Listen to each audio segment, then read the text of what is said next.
Hello, Cinecoven. I am your Silver Nitrate Witch today, Isabelle Lang, and in this sleeping draft, we're going to circle back to an earlier episode from this season. Recently, someone pointed out that in our full-length episode on Legally Blonde, we didn't really spend that much time discussing a pretty significant plot point, which was the sexual assault and harassment moment from Professor Callahan. And damn, she's right. We really didn't address it much upon listening back to it. Really, the only reason I can cite for us kind of glossing over this moment that confirms for us just the utter sliminess of this character is a pretty unfortunate one, in that it wasn't really talked about in the reviews either. There's one article from October 2001 that kind of stands out to me as a good example of how the reviews treated this topic. October 2001 is a few months after the film's release in the States, but it was right around the time of the film's release in the UK.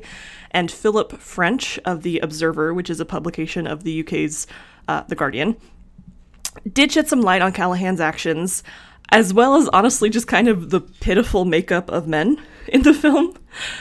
He writes, quote, "With the single exception of nice Mr. Right, Luke Wilson, the men are a feeble collection, a snobbish, dim-witted boyfriend, a rich alcoholic father who even carries a dry martini to his daughter's graduation ceremony, a sneaky law professor offering promotion in exchange for sex." End quote. And beyond a brief mention as such, reviewers do tend to avoid that moment in the film altogether. That's just one example of one article, but that, recalling back to what we had discussed in the full-length episode, it's just not something that's typically addressed more than these brief mentions. And interestingly enough, this reminds me of when we examined reviews for the film In This Our Life last season.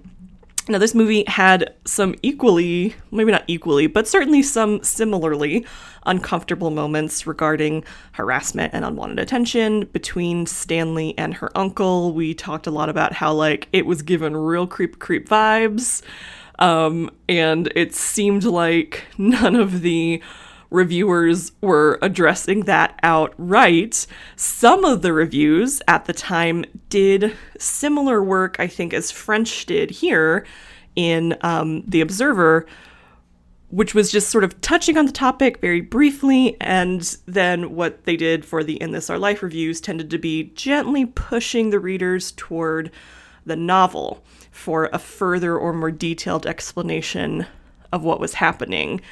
So it was not ignored, but it is only kind of touched on very briefly. On a side note, listeners, since our episode on In This Our Life last season, I have since acquired the novel for In This Our Life, and I do plan on reading it soon, so keep an ear out for a mini-sode sleeping draft situation on that sometime in the future.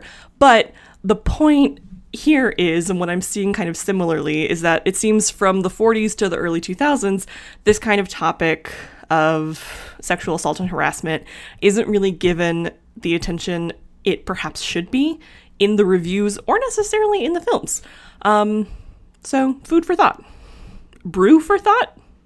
I don't know. Does that work? Yeah. So stay tuned for more full-length episodes coming your way in our summer school grimoire on films like School of Rock and Finding Forrester. We are so excited to continue on to this season with you, and are looking forward to getting some ideas together for future grimoires to come.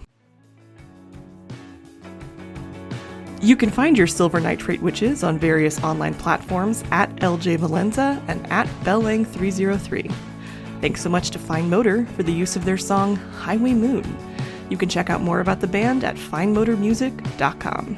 Thanks for listening, stay witchy, and keep watching movies.